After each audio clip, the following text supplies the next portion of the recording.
Do you often find yourself mindlessly scrolling on the internet right after waking up? Are you constantly hopping from one short video to the next, hours on end? Does the need for constant input make you consume more than you'd wish for during the day? Do you often become tired without feeling that you actually experienced or done something real? Does time seem to race by quicker and quicker while leaving along less and less tangible and noteworthy memories? Welcome. This is the JC Log.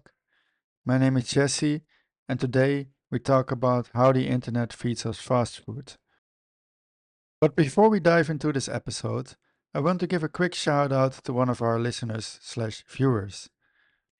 In response to a YouTube Shorts clip from the JC Log podcast 1, Finding My Voice Through Intentional Escapism, Thomas Clark 0303 wrote on the JC Log YouTube channel, after my experience with DMT/mushrooms, etc., I quickly came to realize how hollow they were, empty illusions to make yourself an idol. The only way is through Christ. Thomas, thank you so much for taking the time to leave a comment. I genuinely appreciate it. Your comment touches on a topic I would like to spend a full podcast episode on in the future, so stay tuned for that one. And for all of you out there listening to and watching my podcast, if you're enjoying it, leave me a review or a comment, and you might be featured in future episodes.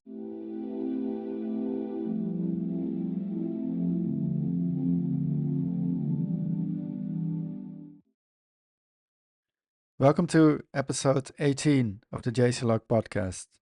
The internet feeds us fast food. The internet, and especially social media pages, have their tentacles wrapped around you.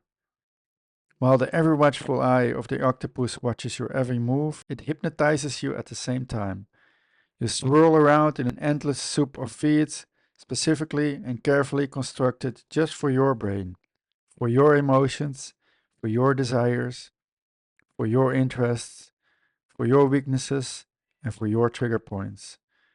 The algorithm and the octopus system built around it choose shallowness and speed over deep and slow content, constantly feeding your dopamine hits.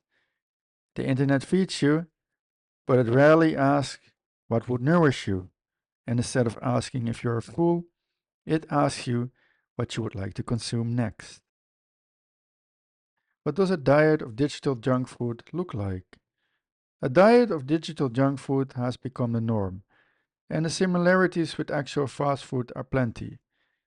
It provides a quick and cheap hit, quickly leaving you wanting for more because it's only temporarily satisfying. Yet, right after consuming it, you feel empty, greasy, and sometimes even unwell. And there are many examples of digital junk food out there that you can fall victim to. One of them is outrage content. For example, about the most recent outrageous thing a politician or celebrity said or did. And then there is the drama. The type of drama between people that have never crossed your path in the real world, but that you absorb vigorously. The type of drama that makes you reach for the popcorn bag for a double junk food whammy. And then there's also the whole toxic influencer culture going on, feeding you a never ending stream of narcissistic and over-consuming online personalities. Throw in the 24 news cycle, thanks Dad, and you get an overspilling plate of gunk to wolf through during the day.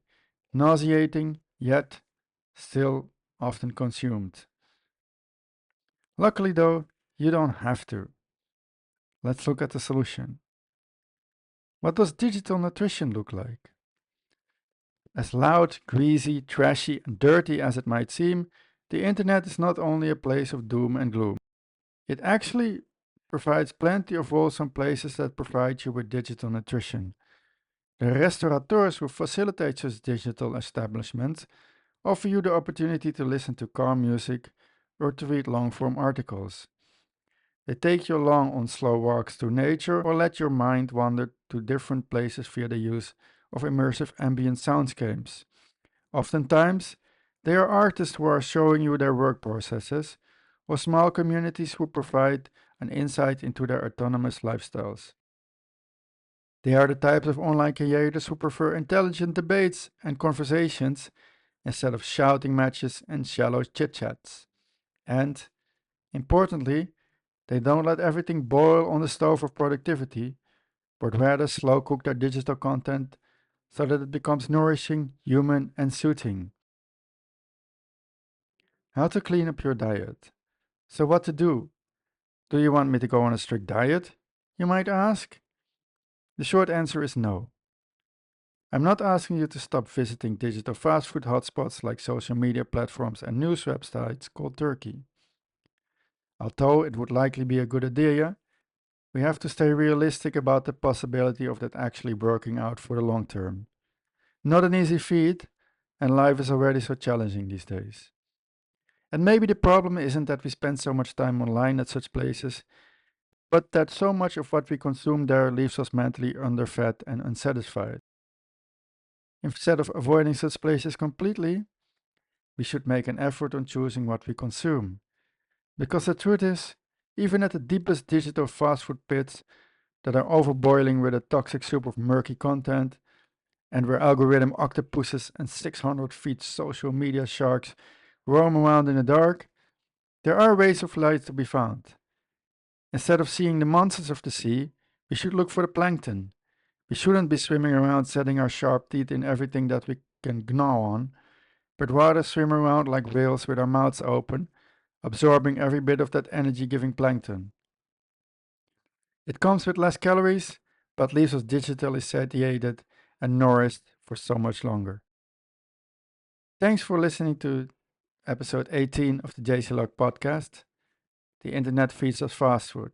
If you got something valuable out of it, it would mean a lot to me if you followed the podcast, left a review, or shared the episode with someone who might enjoy it too. You can find all the links, resources, and additional context in the accompanying descriptions. And you can find the show notes and the transcription on my website, also linked in the description. If you're listening to this episode on Apple Podcasts, I would be very happy if you leave me a review over there. It would help me a lot. With that said, thank you very much, and see you in the next episode, fellow travelers.